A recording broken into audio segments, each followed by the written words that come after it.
Assalamualaikum warahmatullahi wabarakatuh. Waalaikumsalam. Rekan-rekan, sahabat pemilih, ini adalah channel kita, channel KPU Kabupaten Bogor untuk podcast berkenaan dengan pendidikan pemilih.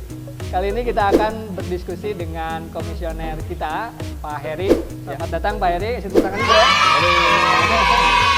Kita akan diskusi berkenaan dengan demokrasi substantif ya. Nah, apa itu? Nanti saja kita langsung cek kita waktu. Kebetulan Pak Heri ini sekarang di divisi sosialisasi ya.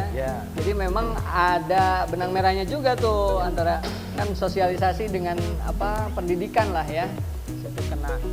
Nah kebetulan kita ada pendidikan pemilih ya rekan-rekan. Nah ini juga salah satunya adalah channel untuk pendidikan pemilih. Nah ini Pak Heri ini leading sektornya ya. Ya, alhamdulillah ini podcast ini kita memang saya sangat support sekali begitu karena hari ini yang kita butuhkan adalah di tengah wabah yaitu dengan komunikasi publik melalui media sosial. Dan ini mungkin cara yang salah satu yang efektif untuk berkomunikasi kepada publik, khususnya kepada para pemilih begitu, para pemilih dan juga khususnya juga lebih khusus lagi kepada pemilih pemula. Karena yang mengkonsumsi media sosial ini adalah pemilih pemula. Iya, jadi memang buat pemilih pemula. Nah, kita belajar deh, belajar.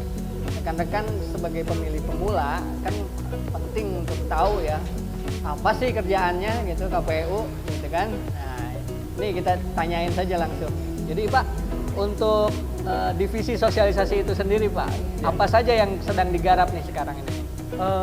Sosialisasi itu karena kami di KPU Kabupaten Bogor sedang tidak melakukan pilkada atau sudah selesai menjalankan tugas sebagai penyelenggara pemilu 2019, kami hari ini berupaya untuk tetap melakukan civic education atau pendidikan pemilih kepada masyarakat dengan cara salah satunya dengan media sosial, dengan YouTube, kemudian dengan Facebook, Instagram, dengan Twitter begitu. Jadi hampir semua platform media sosial kami upayakan untuk dimaksimalkan sehingga tetap ada interaksi komunikasi dengan pemilih khususnya di Kabupaten Bogor dengan KPU Kabupaten Bogor agar mereka juga memahami proses-proses demokratisasi yang saat ini sedang berjalan.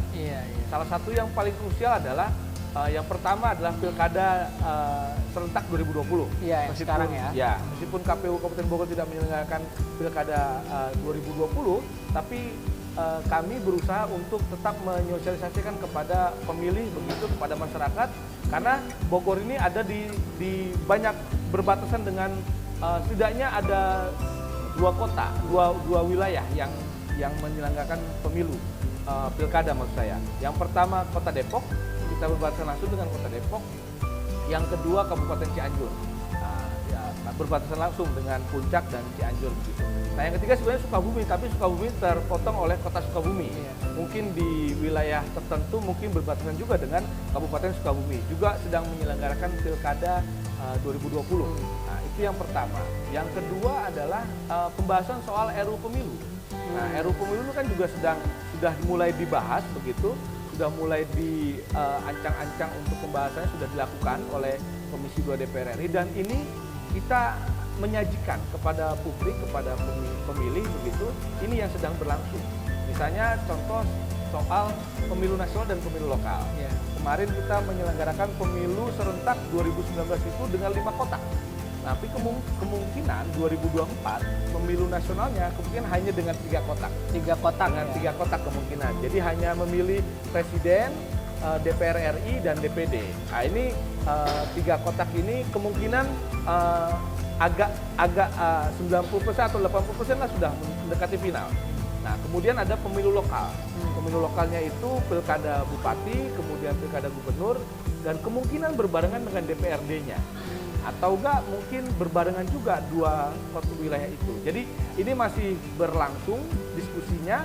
Nah kita juga menyajikan itu kepada publik bahwa isu-isu strategis yang muncul di dalam RUU Pemilu ini. Nah pertanyaan kemudian kenapa kok RUU Pemilu dibahas dari 2020 setahun setelah pemilu 2019 selesai gitu. Nah ada beberapa jalan pikiran yang kita hormati, yang kita hargai bahwa sebelum-sebelumnya setelah zaman pemilu langsung ya reformasi itu undang-undang paket pemilu selalu dibahas mendekati pemilu. Iya. Misalnya 2 tahun Jadi atau mendesak. setahun, jadi sangat mendesak sehingga cenderung bernuansa politik kepentingan gitu, konflik Iya. interest ya, dengan penguasanya, dengan eksekutifnya. Oleh karena itu hari ini kita melihat stakeholder itu memiliki komitmen yang cukup kita apresiasi dengan menarik lebih waktunya lebih lama sebelum pemilu 2024 dilangsungkan. Ini Iya, Pak. iya, betul. Jadi rekan-rekan, kenapa kita repot-repot sekarang mulai sosialisasi kepada masyarakat, terus membuka diskusi ya, ruang-ruang diskusi itu karena kita nggak mau nanti ketika pemilu 2024 berlangsung itu baru dibahas. Jadi harus ada persiapan-persiapan. Nah, rekan-rekan bisa sumbang saran atau komentar berkenaan dengan RUU itu di kolom komentar di bawah ya. Buat pemilih sendiri nih Pak, terutama pemilih pemula. Kira-kira apa saja yang diperlukan oleh pemilih pemula agar dia menjadi pemilih yang cerdas dalam memilih? Kan kita suka mendengar lah di masyarakat bahwa mau milih, mau tidak milih, ya hasilnya gitu-gitu aja. Iya, Nah, iya. kasih dong kita trip jalan-jalan. Kalau trip perjalanan, jalan-jalan. Kasih kita tips ya sebagai pemilih gitu, Iya. bagaimana caranya memilih pemimpin yang tepat, Sok. Oke, sebenarnya ada beberapa cara ya untuk memilih pemimpin yang tepat atau wakil rakyat yang tepat begitu. Yang pertama bagi pemilih pemula adalah pelajari siapa yang akan dipilih, siapa saja kandidat yang ikut kontestasi begitu. Dipelajari, dicermati latar belakangnya seperti apa, kemudian juga program visi misinya seperti apa. Nah, kemudian juga bisa ditanya juga apakah yang sudah diperbuat oleh dia sebelumnya jika dia incumbent misalnya, atau memang kalau memang dia belum terpilih, belum mendapat amanah begitu. Nah, apa program yang real dan konkret dan bersentuhan dengan dirinya, dengan dia sendiri misalnya. Misalnya seorang guru misalnya, apa yang bersentuhan dengan gurunya, dengan si guru ini, dengan tenaga pendidikan misalnya. Tanya itu. Jadi ada komunikasi, ada interaksi, diskusi atau diskursus yang terbangun antara si pemilih dengan yang dipilih. Iya. Nah, mungkin itu salah satu tips yang bisa saya berikan. Jadi pelajari ya, pelajari. Jadi intinya rekan-rekan sekarang kan ada internet ya, rekan-rekan bisa cari tentang si calon-calon yang disajikan oleh partai politik ataupun pengusung yang lain, karena tidak hanya partai politik, untuk pilkada bisa independen ya. Bisa independen. Bisa independen. Nah, yang pertama dipelajari. Nah, yang kedua mungkin untuk mensortirnya kayak gimana sih? Nah, gitu. Itu yang kedua adalah berupaya untuk tetap bertekad untuk ikut dalam pemilihan. Jadi jangan sampai terpengaruh oleh suara-suara sumbang yang mungkin pasti bakal muncul. Iya. Karena penelitian itu kan pasti ada negatif, ada positif Iya. gitu. Nah, yang kedua adalah bertekad untuk tetap memilih. Datang ke TPS, memilih gitu. Nah, siapapun yang dipilihnya itu adalah hak kedaulatan setiap pemilih. Karena kita punya sistem one man, one vote, one value. Iya. Satu suara, satu orang, satu nilai.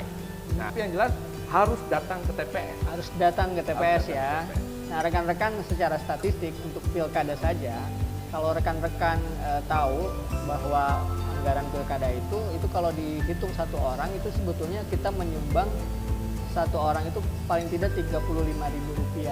Jadi kalau dibagi rate, SHPP namanya, indeks satuan harga per pemilih, kalau dibagi ke pemilih itu untuk anggarannya 35.000. Sayang kalau kita tidak gunakan. Ya, betul sekali. Gitu. Nah, agak ini lagi nih Pak Heri nih. Jadi seberapa penting sih gitu ya? Atau urgensinya seurgen apa sih kita harus memilih gitu?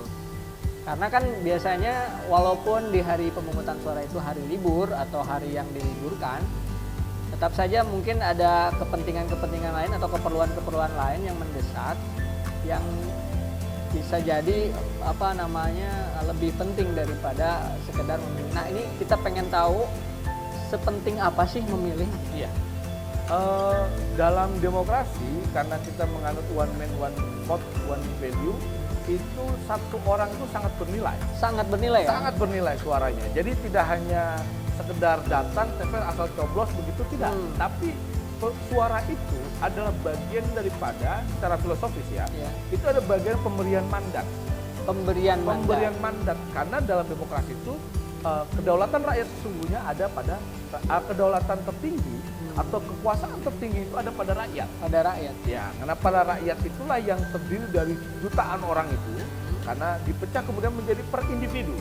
Nah, oleh karena itu individu itu harus memiliki kesadaran yang penuh untuk menggunakan suaranya. Jangan sampai kemudian nanti disalahgunakan.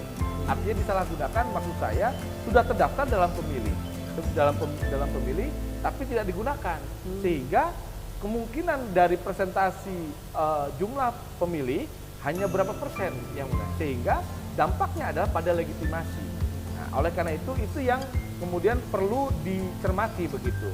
Nah, oleh karena itu legitimasi si wakil rakyat atau si kepala daerah atau pemimpin yang dipilih itu sangat penting gitu dan sangat dibutuhkan oleh si kepala daerah itu atau si pemilih atau si wakilnya dari pemilih, sehingga kemudian pemilih ini memiliki kedaulatan tertinggi begitu. Dia bisa menentukan orang ini terpilih lagi atau tidak. Jadi jangan sampai kemudian hanya sekedar coblos, habis itu tinggal pergi, tidak bertanggung jawab, dan kemudian besoknya tidak melakukan penelitian lagi, apakah dipilih lagi atau enggak dipilih atau tetap memilih dia lagi. Enggak ada masalah, itu kebebasan daripada para pemilih. Jadi memang penting ya rekan-rekan. Bayangkan saja kalau rekan-rekan menjadi satu dari sisa 50%. Maksud saya gini Pak, ketika ada pemilihan kepala daerah kira-kira, kan suara terbanyak ya yang dapat. Jadi imbang nih 50%. Nah rekan-rekan ini bayangin kalau rekan-rekan itu adalah satu dari 50%. Karena 50% per satu itu udah menang ya. Jadi sebegitu pentingnya. Ibarat kalau uang lah ya. Kalau uang itu 1 juta tanpa 1.000 rupiah belum jadi 1 juta. Betul sekali.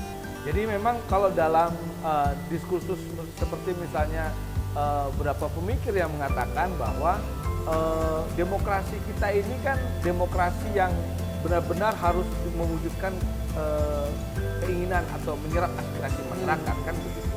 Nah persoalannya adalah apakah masyarakat ikut bertanggung jawab juga atas pilihannya. Misalnya begitu. Kalau misalnya sudah asal coblos setelah itu tinggal begitu saja aktivitas seperti hari-hari seperti biasa, ini masyarakat atau pemilih tidak bertanggung jawab terhadap pilihannya.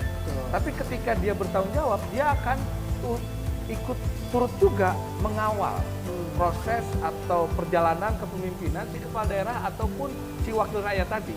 Jadi ikut mengingatkan, misalnya Pak Dewan atau Pak Bupati atau Pak Gubernur, Pak Presiden gitu, ikut mengingatkan karena pemilih itu yang memberikan mandatnya. Sehingga disinilah kemudian ada yang namanya diskursus, ada namanya dialektika, ada keseimbangan kekuasaan antara pemilih, dipilih, dan juga perjalanan selama memimpin, selama menjalankan mandat itu. Baik. Nah itu rekan-rekan ya pentingnya. Ya sederhana kita, filosofinya seperti itulah. Iya. Kalau mau yang lebih rumit nanti aja kita ngobrolnya lebih singkat, lebih panjang lagi begitu. Kayaknya juga penjelasan yang barusan harus diulang-ulang lagi biar kita ngerti sebetulnya ya rekan-rekan. Nah satu lagi sebenarnya isu yang sedang didorong oleh KPU Kabupaten Bogor adalah kita berupaya untuk menjadikan demokrasi kita di Indonesia ini menjadi demokrasi yang substantif. Substantif. Nah, demokrasi apa ya demokrasi substantif? Demokrasi substantif adalah demokrasi yang tidak berjarak jauh dengan yang terpilih. Tidak ada jarak yang jauh. Karena hari ini kan kita melihat demokrasi kita kenapa masih menjadi demokrasi prosedural. Kita ini kan sebenarnya menjalankan pemilu ini menjalankan demokrasi prosedural. Oleh karena itu dengan partisipasi tinggi, kemudian dengan siapa yang dipilih dan kondusif, kapitmas semuanya kondusif, tidak ada persoalan, begitu tidak ada kerusuhan, konflik horizontal dan yang lain-lain itu, kita sudah sukses menjalankan demokrasi prosedural. Oleh karena itu kita harus lebih advance lagi, menaikkan lagi kualitasnya menjadi demokrasi substantif. Nah, demokrasi substantif itu adalah antara si pemilih dengan yang dipilih ini tetap berkomunikasi, tetap menjalankan interaksi politik begitu tidak lepas begitu saja. Seperti yang saya sampaikan tadi, ketika orang datang ke TPS, kemudian yang terpilih itu sudah dilantik begitu, si pemilihnya kemudian lepas tanggung jawab, tidak mengawal, tidak melakukan komunikasi. Nah, demokrasi substantif itu caranya adalah dengan tetap berkomunikasi dengan yang terpilih, baik itu kepala daerah, presiden maupun wakil rakyat, apakah itu DPD ataupun DPR RI, DPD provinsi, DPD kabupaten. Jadi demokrasi substantif itu salah satu dengan cara tetap melakukan interaksi dan komunikasi politik. Iya, betul. Jadi selain dari rekan-rekan datang ke bilik suara, itu cara komunikasi yang efektif dalam arti kita memilih seseorang dan itu suara pasti didengarkan. Karena jadi satu nilai, one value tadi. Juga rekan-rekan bisa mulai berkomunikasi atas kebijakan-kebijakan yang diambil oleh pemerintah yang terpilih itu mungkin itu betul, ya. semacam itu. Jadi jangan dilepas tuh rekan-rekan. Kalau rekan-rekan merasa sudah memilih seseorang dan dia menjadi yang terpilih, itu penting rekan-rekan untuk terus mengingatkan. Channelnya salurannya boleh apa saja. Bisa dengan media sosial mungkin, Betul, bisa datang langsung karena sepertinya kan sudah terbuka sekarang. Rekan-rekan datang ke balai kota untuk bicara, komunikasi dan sebagainya. Ya, itu benar. bisa. Nah, itulah demokrasi substantif mungkin gitu ya. Mungkin sederhana seperti itu. Nah, Benar sekali. gitu. Nanti kalau untuk lebih panjang lagi teori demokrasi substantif kita bisa diskusi. Kita bisa di panjang sini ya, lagi. datang ke sini. Baik, nih Pak Heri nih, udah agak lama ternyata. Ya. Terakhir deh, terakhir. Ya. Secara pribadi dari Pak Heri sebagai Kadif Sosialisasi dan SDM, apa sih harapannya untuk demokrasi kita secara global, tetapi secara lokal juga untuk penyelenggaraan demokrasi lokal di KPU di Kabupaten Bogor ini? Apa sih impiannya atau cita-citanya? Harapan saya secara pribadi ya sebagai guru-guru kemudian jadi jurnalis begitu, dengan turun banyak ke bawah ke masyarakat, berdialog dengan baik dari mulai lapisan bawah sampai ke tingkat yang paling atas begitu, sudah berkomunikasi, sudah terbuka langsung. Ada harapan bahwa masyarakat kita ini yang saat ini mungkin dikatakan masyarakat tradisional itu naik menjadi masyarakat yang lebih cerdas, bukan lebih cerdas, maksudnya masyarakat modern. Menjadi masyarakat modern artinya indikasinya apa masyarakat modern itu? Masyarakat yang rasional.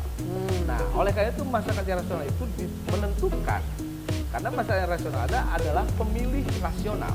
Nah, pemilih yang rasional ini adalah dia tahu siapa yang dipilih dan dia harus bertanggung jawab terhadap pilihannya. Nah, itu yang jadi harapan saya.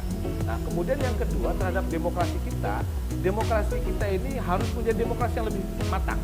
Hari ini kita demokrasinya masih indeksnya tuh masih di bawah. Meskipun secara prosedural kita aman, damai begitu, menjadi negara demokrasi terbesar di dunia dengan sistem pemilu yang paling sulit di dunia. Saya katakan itu tegas begitu, paling sulit di dunia. Bahkan Amerika pun tidak bisa melakukan sistem pemilu seperti kita, negara Indonesia begitu. India, negara demokrasi terbesar, bukan dengan sistem pemilu tersulit di dunia seperti di Indonesia. Nah, itu sudah ke satu keberhasilan. Tapi bukan hanya di situ keberhasilan kita, harus kita lebih advance lagi, yaitu tadi demokrasi substantif. Harus tetap ada kesinambungan komunikasi politik antara yang dipilih dengan yang memilih begitu, sehingga ada diskursus politik komunikasi publik yang aktif, yang hidup begitu di tengah masyarakat kita, agar kebijakan-kebijakan yang ditelurkan, yang dihasilkan itu benar-benar sesuai dengan kebutuhan masyarakat dan bisa membawa kemajuan. Kemajuan ini banyak definisi begitu. Salah satunya mungkin dalam bidang ekonomi, jadi ekonomi bisa menjadi lebih sejahtera, menjadi lebih maju, menjadi lebih berdaya, berdikari, mampu, mandiri begitu. Saya kira mungkin itu, Pak. Iya, cocok sekali. Jadi rekan-rekan memilih bahwa apa yang disampaikan yang barusan itu kira-kira kesimpulannya seperti ini. Jadi demokrasi itu harus membawa kesejahteraan bagi masyarakat. Nah, kali ini mungkin kita belum mencapai itu, tapi insya Allah ke depan mudah-mudahan lebih stabil lagi, lebih baik lagi, dan kita melaksanakan demokrasi secara substantif yang ujung-ujungnya adalah untuk kesejahteraan rakyat. Ya, betul sekali Pak. Ya. Terima kasih semuanya. Itu saja podcast kita hari ini. Assalamualaikum warahmatullahi wabarakatuh.